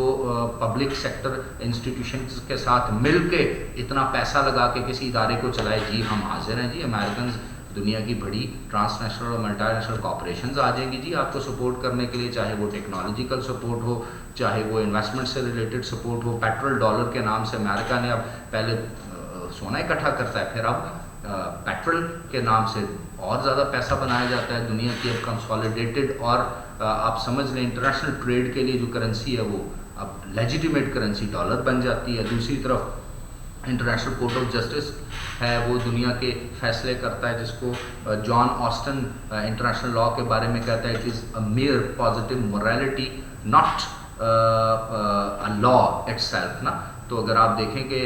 انٹرنیشنل لاء کے بارے میں تو کہا ہے اس کو میئر پازیٹیوٹی کہا جاتا ہے, یہ موریلٹی کہا جاتا ہے. اگر کوئی طاقتور ملک انٹرنیشنل لاء کا یا پرائز کورٹ کا یا انٹرنیشنل کورٹ آف جسٹس کا کوئی فیصلہ مان لے تو ویل اینڈ گڈ, نہ مانے تو کمزور, غریب اور بدحال قوم کے اوپر وہ امپلیمنٹ ہو سکتا ہے. تو اس طرح کی بہت سی چیزیں پھر ہمارے سامنے آتی ہیں. تو ٹرانزیشن آ رہا ہے. اب یہ 1970 کا ٹرانزیشن ہم دیکھتے ہیں, پھر 1990s میں ہم آ کے دیکھتے ہیں کہ سوویت یونین جو ہے وہ ڈسممبرمنٹ ہو جاتا ہے, اور میخائیل گورباچوف کو خود پریسٹرائکا اور glass نوسٹ political social and economic reform, اب وہ ریفارم کیا ہے جی, وہ وہی $200 ملین اس کو ملے روزویلٹ سے, اور اس کے بعد اس نے کہا اوکے جی اب ہم لبرلائزیشن کر دیتے ہیں جی, پرائیویٹ پراپرٹی کے کانسیپٹ جو کہ کیپٹلزم میں اس کو ماننا شروع ہو جاتے ہیں. اور پھر ایک نیا دور آ جاتا ہے جی, وہ جو نیا دور نیو لبرلز کا آتا ہے, اس میں جو وہ قومیں ہیں جو ان امریکنز اور ویسٹرنائز قسم کے cultures, economies, policies, political system, academia, think tank, even کہ یہاں کے بڑے بڑے اداروں سے کاپی کر کے اپنے ملکوں کا نظام چلاتے ہیں جن میں ہم اور آپ بھی موجود ہیں، تو ہمیں بھی وہی سسٹمز فالو کرنے پڑے. نیو پبلک مینجمنٹ کے سسٹم جو انہوں نے بتائے ہمیں ان کو فالو کرنا پڑا. یونائٹڈ نیشن ڈیولپمنٹ پروگرام نے ہمیں جو کہا ہمیں وہ کرنا پڑا. تو یہ کرتے کرتے کرتے کرتے اگر ہم دیکھیں تو 2020 تک جتنا بھی اکنامک اپس اینڈ ڈاؤنز یا اکنامک ٹرانزیشن ہوئی ہے وہ صرف اسی وقت ہوئی ہے جب یہ جو میجر اسٹیک ہولڈرز ہیں، جو بڑے ملک ہیں، ان کو اس اکنامک ماڈل سے کوئی فائدہ یا نقصان ہو. اگر ان کو فائدہ ہو رہا ہے تو وہ پوری دنیا کے لیے ہے، اور باقی کی دنیا کہتی چیختی چلاتی رہے کہ بھی یہ اکنامک ماڈل بینیفٹ نہیں کرتا، یا ہمارے سسٹم میں، ہمارے نظام میں، ہمارے معاشرے میں، ہمارے انوائرمنٹ میں ڈیموکریسی بینیفٹ نہیں کرتی، یا لبرل اکانومی بینیفٹ نہیں کرتی، یا یہ جو ایک پرائیویٹائزیشن کا کلچر ہے وہ یہاں پہ بینیفٹ نہیں کرتا، بلکہ اسٹیٹ لیڈ اکانومی ہونی چاہیے، ادر دین ڈیموکریسی کوئی اور پولیٹیکل سسٹم ہونا چاہیے. لیکن وہ بات مانی نہیں جاتی. 2008 کا فائنینشیل کرائسس آتا ہے امریکہ کے اندر، اور بہت سے جو نیو لبرلز ہیں وہ خاموش ہو جاتے ہیں، اور پھر ایسے لوگ سامنے آتے ہیں جو کہ پہلے سے کہتے تھے کہ اسٹیٹ لیڈ پالیسیز ہونی چاہیے، اسٹیٹ لیڈ انڈسٹریل پالیسیز ہونی چاہیے، اسٹیٹ کی پروٹیکشنسٹ پالیسیز ہونی چاہیے، اسٹیٹ کو انٹروین کرنا چاہیے. Ultimately state is the main actor. کیوں؟ کن ممالک کے لیے؟ بھی امریکہ کے لیے بات ہو رہی ہے، یورپ کے لیے بات ہو رہی ہے. یہ وہی ملک ہیں جنہوں نے پہلے اپنے بینیفٹ کے لیے ایک اسپیسیفک اکنامک ماڈل دیا، جب اس سے فائدہ اٹھا لیا تو پوری دنیا میں اسی کو پروموٹ کیا، کیونکہ اس نیٹ ورک کے، اس کے بیک گراؤنڈ میں ان کے بینیفٹس بہت سے چھپے ہوئے تھے. اسی طرح ان کو جو پولیٹیکل ماڈل بینیفٹ کرتا ہے انہوں نے اس کو سپورٹ کر لیا. آپ اگر عرب کنٹریز کو دیکھیں تو بہت سے ایسے ممالک آپ کو یہ 1945 سے لے کے 1990s ایون 2005 تک نظر آتے ہیں جہاں پر ڈکٹیٹرشپس امریکنز کو یا ویسٹ کو سپورٹ کرتی تھیں، تو ان کو فیور کرتی تھی. تو انہوں نے وہاں پہ وہاں پہ ڈیموکریسی کی کوئی بات نہیں کی گئی. وہاں پہ democratisation, women empowerment, youth employment, human rights, ایسی کوئی بات ہمیں نظر نہیں آتی، کیونکہ اصل جھگڑا کہیں نہ کہیں بیک گراؤنڈ میں اکانومی کا ہے. اصل جھگڑا کہیں نہ کہیں اکنامک بینیفٹ اور ریسورسز کا ہے، اور وہ پھر اپنے ملک کی حد تک نہیں ہے، وہ باقی کی دنیا میں بھی قبضہ کر کے ان سے بیسٹ جو آپ سمجھ لیں فیسلٹی یا فائدہ اٹھانا ہے. اب سوال یہ پیدا ہوتا ہے کہ یہ آخر کب تک چلتا رہے گا. اس کا بڑا خوبصورت جواب ہمیں ملا ہے کہ آپ نے سنا ہوگا کہ آپ جو مرضی ماڈل یا جو مرضی کانسپریسی یا جو مرضی ایکسپلائٹیٹیو ٹیکنیکس سرفیس کریں، یا جس مرضی طریقے سے اس جو اللہ تعالیٰ کا کارخانہ قدرت ہے اس میں اپنے بینیفٹ کے لیے انٹروین کریں، تو تاریخ اپنے آپ کو ریپیٹ کرتی ہے. History repeats it self. اور ہسٹری اگر ریپیٹ کرتی ہے تو پھر ہسٹری کیسے ریپیٹ کرتی ہے کہ وہی ممالک جنہوں نے گلوبلائزیشن کے نام پر ایک نیا ورلڈ آرڈر ہمیں 2001 کے بعد دیا، جس میں اکنامک گلوبلائزیشن جو کہ جان ولیمسن کا جو واشنگٹن کنسنسس کا کانسیپٹ ہے وہاں سے آئی، تو اس اکنامک گلوبلائزیشن کو پھر ریورس کرنا پڑا ویسٹ اور امریکہ کو. کس نام سے جی؟ اس نام سے جی کہ اب نیشنلسٹک پروٹیکشنسٹ پالیسیز ہونی چاہیے، سیکیورٹی کے بہت زیادہ کنسرن ہے. اصل مسئلہ کیا تھا؟ اصل مسئلہ یہ تھا کہ پوری دنیا میں ایڈوانسمنٹ پھیل چکی ہے،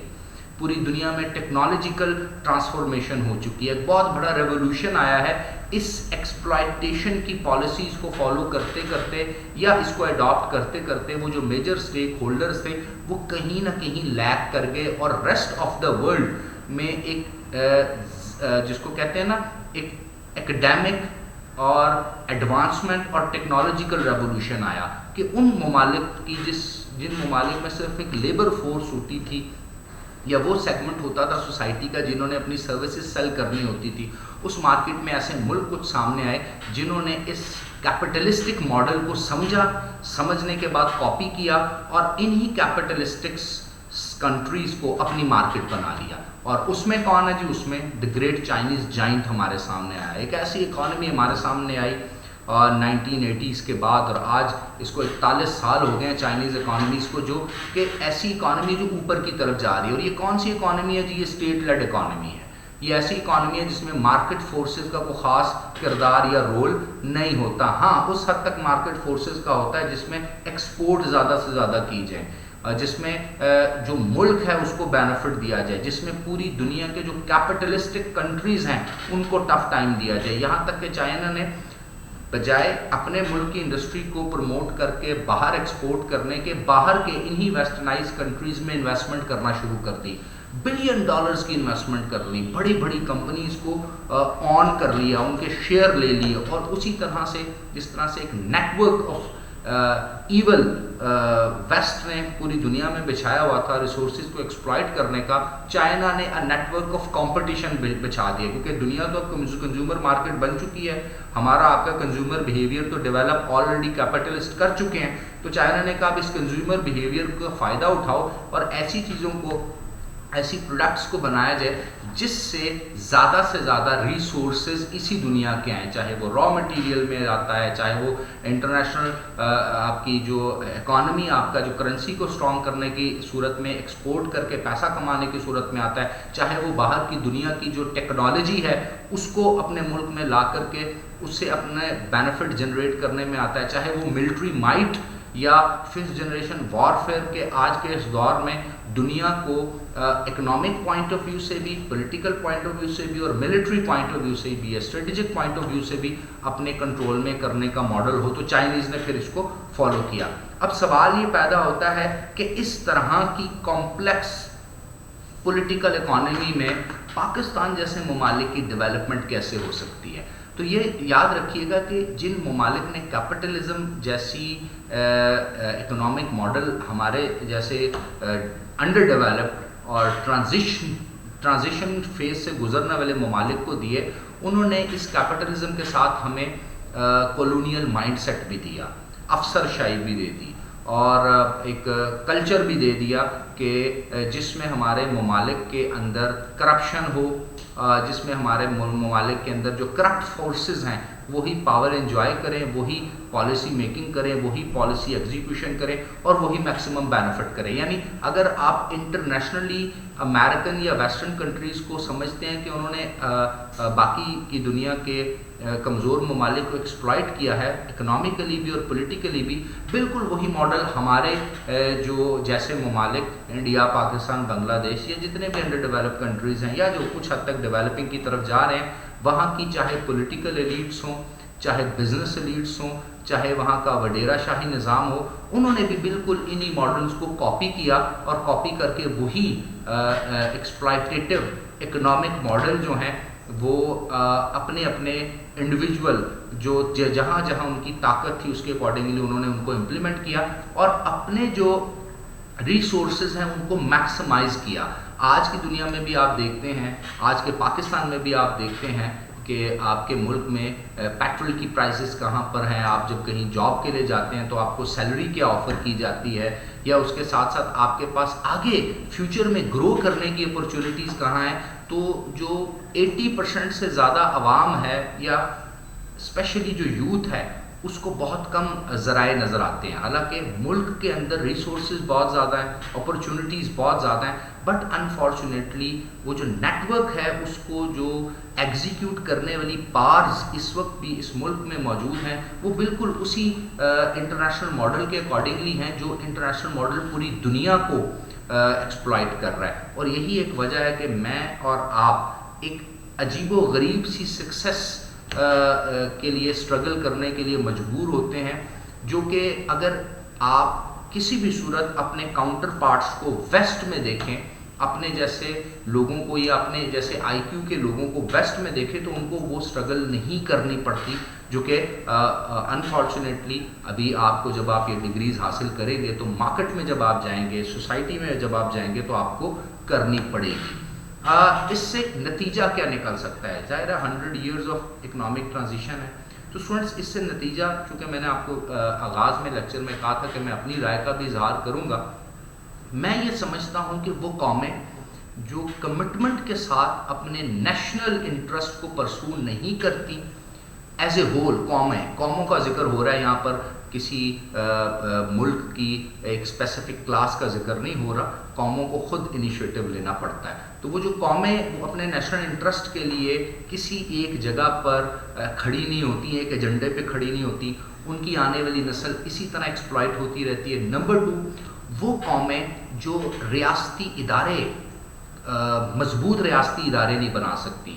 رٹ آف جہاں پر کہتے ہیں نا رول آف لا جہاں پر نہیں ہوتا، جہاں پر اکاؤنٹیبلٹی اکراس دا بورڈ نہیں ہوتی، جہاں پر سپرمیسی آف کانسٹیٹیوشن نہیں ہوتی. اور کانسٹیٹیوشن بھی اتنا نہیں کہ سینکڑوں آرٹیکل آپ لکھ دیں اور اتنی موٹی کتاب بنا دیں اور عمل اس کے 10 صفحوں پہ بھی نہ آپ کر سکیں. اور اس کے ساتھ ساتھ وہ قومیں جو ریلیجیس اور ایتھنک اور لنگول بحث کا حصہ رہتی ہیں، یعنی مذہبی طور پہ فرقوں میں بٹ جائیں، ایتھنیکلی اپنی زبان اور اپنی علاقہ اور اپنی جغرافیکل لوکیشن کی ڈومیننس یا سپریورٹی میں مغرور ہو جائیں کہ ہم بہتر اور وہ کمتر، اور لنگول آپس میں کرائسس کا شکار ہوں کہ فلاں زبان بولنے والا فلاں زبان بولنے والے کے ساتھ زیادتی کر رہا ہے. تو یہ جب تک قومیں یونیفیکیشن کے ماڈل پہ نہیں آتی، چاہے وہ کوئی بھی ماڈل ہو، اور اسی کو ماڈرنائزیشن کہتے ہیں. یہی ماڈرنائزیشن اگر آپ دیکھیں تو اگر آپ تاریخ اسلام کو انڈرسٹینڈ کریں، نبی پاک صلی اللہ علیہ وآلہ وسلم خاتم النبیین کے دور میں سب سے جو میجر ماڈلز تھے نا جس کے اوپر زیادہ کام کیا گیا، وہ یہی تھا کہ انسان کو اپنی ذات، اپنی نسل، اپنی ایتھنیسٹی اور اپنی کسی بھی قسم کی سپریورٹی کی وجہ سے کسی دوسرے کو انفیریئر نہیں کہنا، یونیفیکیشن ماڈل کے اوپر آنا ہے. تب جا کر کے کوئی قوم آج کے اس انٹرنیشنل پولیٹیکل جو ارینا بنا ہوا ہے ہمارے سامنے، اس میں سیٹلڈ ہو سکے. فار ایگزامپل، چونکہ میں نے اپنے ایم فل کے تھیسز میں پولیٹیکل اکانومی آف گوادر پہ سی پیک پہ کام کیا، اور پولیٹیکل اکانومی آف پاکستان کو بھی تھوڑا قریب سے دیکھنے کا اس دور میں مجھے موقع ملا، پڑھنے کا موقع ملا. تو جو میں نے اکنامک ریسورسز یا اکنامک اپرچونیٹیز اپنے اس تھیسز میں جب ایفرٹ کی تو جو میرے سامنے آئیں وہ بہت زیادہ تھی، اور اس کے برعکس جو بینیفٹ ایز اے نیشن ہمارے سامنے آ رہا ہے وہ بہت کم ہے. تو یہاں پر بھی ایک بہت بڑا گیپ ہے، اور وہ گیپ کیوں ہے کہ ہم right man for the right job کے کانسیپٹ سے بہت دور ہیں. یا تو ہم ہیرو ورشپ کا شکار ہے، سینسیشنلائزیشن کی پالیٹکس کرتے ہیں، سینسیشنلائزیشن یا ایموشنلزم کی اکنامک یا پولیٹیکل آئیڈیالوجیز کو فالو کرتے ہیں. ہم ہیرو ورشپ سے شاید باہر نہیں آتے، تو ہم right man for the right job کے بھی شاید تقاضوں کا پورا نہیں کرتے. تو 3 4 5 امپورٹنٹ چیزیں جو کسی بھی قوم کی اکنامک بیک بون ہوتی ہے. نمبر 1، ایک بہترین انسٹیٹیوشنل سسٹم، وہ انسٹیٹیوشنز جو میریٹوکریسی پر ہوں، اکاؤنٹیبلٹی پر ہوں، وہ بھی اکاؤنٹیبلٹی اکراس دا بورڈ ہو، اور اس کے ساتھ ساتھ ان انسٹیٹیوشنز کے اندر with the passage of time جتنی بھی نئی انوینشنز، ڈسکوریز اور ماڈرنائزیشنز ہیں، نیو ایونیوز ہیں، ان تمام چیزوں کے لیے وہ اڈیپٹیو ہیں، یعنی وہ نئی چیزیں ان انسٹیٹیوشنز میں آئیں. دوسری امپورٹنٹ چیز اس کے ساتھ ساتھ ایز اے نیشن جو قوم ہے وہ ویجیلنٹ ہونی چاہیے، یعنی مجھے اور آپ کو ایز اے نیشن بھی ویجیلنٹ ہونا ہے. It is our duty. تیسری امپورٹنٹ چیز best utilization of the natural resources. جو بھی قدرت نے آپ کو ایک ریسورسز دی ہیں اس کی بیسٹ یوٹیلائزیشن کریں، اور دنیا میں کہیں پر بھی آپ نے اس کا لین دین کرنا ہے تو بیسٹ نیگوسیشن آپ کے پاس ہونی چاہیے. چوتھی امپورٹنٹ چیز ایک ایڈوانسڈ اور ایکسپیرینس ٹیکنوکریسی. یاد رکھیے گا آج کل کے دور میں technocracy is the most important segment of any country. اگر آپ چائنا کو دیکھ لیں، امریکہ میں اسپوائل سسٹم کو دیکھ لیں، تو وہ ٹیکنوکریٹ ہی ہوتے ہیں جو پوری دنیا کا ایک آپ سمجھ لیں انالیسس کر کے آپ کو بہترین مشورہ دیتے ہیں کہ اب آپ کو اسٹیٹ کرافٹ کیسے کرنا ہے یا ایگزیکیوشن آف دا پالیسیز کیسے کرنی ہے. اور پانچویں چیز، قوم کو متحد ہونا ہے، آپس میں ڈیوائڈ نہیں ہونا. اور چھٹی چیز، امپورٹنٹ چیز، کہ ہمارے ملک میں ریسرچ، اکیڈیمیا، ایجوکیشن، اس طرح کے کلچر پہ ہمیں پیسہ لگانا ہے، اس کو پروموٹ کرنا ہے. کیونکہ آپ کتنی مزدوری کر لیں گے پوری دنیا میں اپنی لیبر فورس بیچ کے بھی، لیکن آپ اگر برینز ٹرین کر دیں گے، ہیومن ڈیولپمنٹ کر لیں گے، تو آپ کو مزدور بھیجنے کی ضرورت نہیں ہے. وہ پوری دنیا کا جو ٹیکنالوجیکل بیس ہے اس میں آپ کا شیئر بننا شروع ہوگا اور ملٹی بلین ڈالر تو آپ اپنے انوینشن ڈسکوریز اور اس طرح کے سسٹم سے ارن کر سکتے ہیں. اور ساتویں امپورٹنٹ چیز جو میں سمجھتا ہوں that is youth encouragement. By all means وہ ممالک تاریخی طور پر بھی بہت آگے گئے جنہوں نے اپنی یوتھ کو انکریج کیا to do a good job, to become a professional, to invest in some business, to have a kind of startups, entrepreneurship. اب دنیا صرف حکومتی نوکریوں اور 14ویں 15ویں 16ویں 17ویں اسکیل کی دوڑ کے لیے نہیں ہے. دنیا میں آپ دیکھیں جا کے تو اس طرح اپنی زندگی کو لوگ ضائع نہیں کرتے بلکہ لوگ کنٹریبیوٹ کرتے ہیں سسٹم کے اندر, سوسائٹی کے اندر. اور آخر میں اگر میں اپنا انالیسس دوں کہ آج کی اس دنیا کی دوڑ میں ہمیں آگے کیسے جانا ہے تو ہمیں نیگوسیشن بہترین کرنی ہے. یہ نہیں دیکھنا کہ چائنا جو ہے وہ ہمیں سی پیک میں سپورٹ کر رہا ہے اور وہ یہاں سے راستہ بنا دے گا, راہداری بن جائے گی اور اکنامک زونز بن جائیں گے, سی لائنز آف کمیونیکیشنز ہو جائیں گی. اور نہیں جی, ہمیں بیسٹ نیگوشیٹ کرنا ہے, ہمارا بینیفٹ کیا ہے. اگر چائنا ہم سے زیادہ بینیفٹ لے کے جا رہا ہے تو پھر اتنے کمپرومائز, ہم سیٹو سینٹو میں بھی امریکہ کے آگے تھے, اب سی پیک میں بھی چائنا کے آگے ہو جائیں گے. تو آپ کو ایک نیشنل لیول پر سنسیئر قسم کی لیڈرشپ کی بھی ضرورت ہے. اور جب میں سنسیئر لیڈرشپ کی بات کرتا ہوں تو میرا مطلب صرف اور صرف پولیٹیکل لیڈرشپ نہیں ہونی چاہیے. آپ کے اکیڈیمیا کو بھی لیڈرشپ کی ضرورت ہے, آپ کی پالیسی میکنگ کو بھی ضرورت ہے, آپ کی جوڈیشری کو بھی ضرورت ہے, جو آج کل صرف اور صرف جو ہے میڈیا پہ ٹکر اور باقی چیزوں کی زینت بننے کا جن کو شوق پڑا ہے, بلکہ justice delayed is justice denied. Justice وہ نہیں ہوتا جو عدالت کے فیصلے میں ہوتا ہے, بلکہ جسٹس وہ ہوتا ہے جو معاشرے میں نظر آتا ہے. اور اگر معاشرے میں عدل نظر نہیں آ رہا, ہم اپنی آنے والی نسلوں کو کیا تعلیم دے رہے ہیں کہ وہ کالج یونیورسٹی ہر جگہ سے پڑھ تو لیتے ہیں لیکن باہر جا کے وہی رشوت والا کلچر. تو یہ ہمارے جو انسٹیٹیوشنل لیڈرشپ ہے اس کو بھی بہتر لیڈرشپ اگر ہمارے پاس آئے گی تو ہم بہتر ہو سکتے ہیں. It is what I believe کہ کسی بھی ملک کی جو پولیٹیکل اکانومی ہے اس کی ڈیولپمنٹ ہو سکتی ہے. رادر بہت سے فلاسفیز, بہت سے لٹریچر, بہت سے انٹرنیشنل جو آرگیومنٹس ہیں یا ایکڈیمک ڈبیٹ ہے وہ تو ہم پڑھ لکھ لیتے ہیں, اس سے تو ہمیں کانسیپٹس مل جاتے ہیں. بٹ ریئل ٹائم پاکستان کے انوائرمنٹ میں رہ کے ہمیں پاکستان کو کس طرح بہتر کرنا ہے, تو 3 ایریاز پہ آپ نے کوشش کرنی ہے زندگی میں آگے جا کر کے آپ کا فوکس ہو. نمبر 1 ہماری جو بیوروکریسی ہے یا جو پبلک مینجمنٹ ہے اس کو ریفارم ہونا پڑے گا, جس کو نیو پبلک مینجمنٹ کہتے ہیں. دوسری امپورٹنٹ چیز اسٹیٹ لیڈ اکنامک ڈیولپمنٹ کا رول ہونا چاہیے پاکستان میں. اسٹیٹ کو کنٹریبیوٹ کرنا ہے, ویلفیئر بھی اسٹیٹ کرے گی اور ساتھ ساتھ اکنامک اور انڈسٹریل پالیسی بھی دے گی جو پاکستان کے حق میں بہتر ہے. اور تیسری امپورٹنٹ چیز, آپ نے ایک بہترین ویل اکوپڈ انٹیلیجنٹ کمپیٹنٹ اور اس طرح کے دور کے جو تقاضے ہیں آج کے دور کے اس کو پورا کرنے والی یوتھ کو اپنے اکیڈیمک انسٹیٹیوشن سے پروڈیوس کرنا ہے. اگر آپ کا اکیڈیمیا یہ والا کام کر لیتا ہے تو اگلے 20 سال کے اندر اندر میں اور آپ ایک بہترین قسم کی دنیا میں رہ رہے ہوں گے جس میں دنیا جو ہے وہ پاکستان کو اچھے ملکوں میں گنے گی. لیکن اگر ہم بہترین برین ہی نہیں پیدا کر سکتے, لوگوں کو گروم نہیں کر سکتے, ٹرین نہیں کر سکتے, راستہ دشا ہی نہیں دکھا سکتے, تو it is very much unfortunate کہ ہم وہی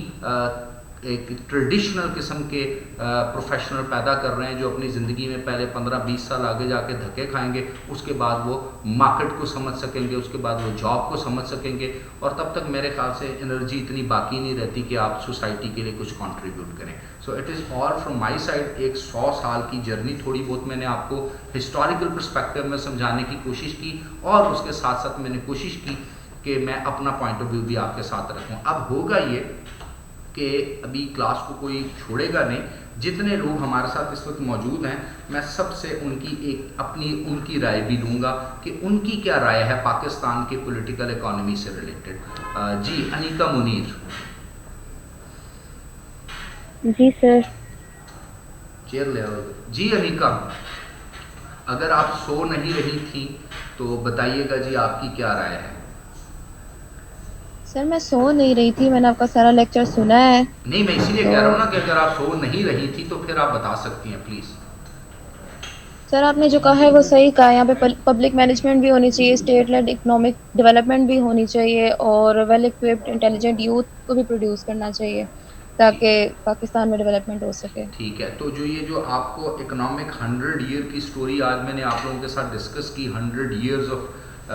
economic transition, who benefited and who lost, اس پوری کی پوری سٹوری سے آپ نے کیا اخذ کیا یا کیا ڈیڈیوس کیا کہ کیا آگے بھی دنیا ایسے ہی چلے گی تو ہمیں پھر اس طور طریقے کو سیکھنا پڑے گا, یا ہم بس بیک بینچرز ہی رہیں گے دنیا کے جو کلاس روم ہے اس میں؟ نہیں سر, ہمیں سیکھنا پڑے گا تاکہ ہم بھی آگے بڑھ سکیں. وہ سیکھنے کے لیے کیا کیا چیزیں ضروری ہیں؟ سیکھنے کے لیے ہم ان کے ماڈلز دیکھیں, یہ دیکھیں کہ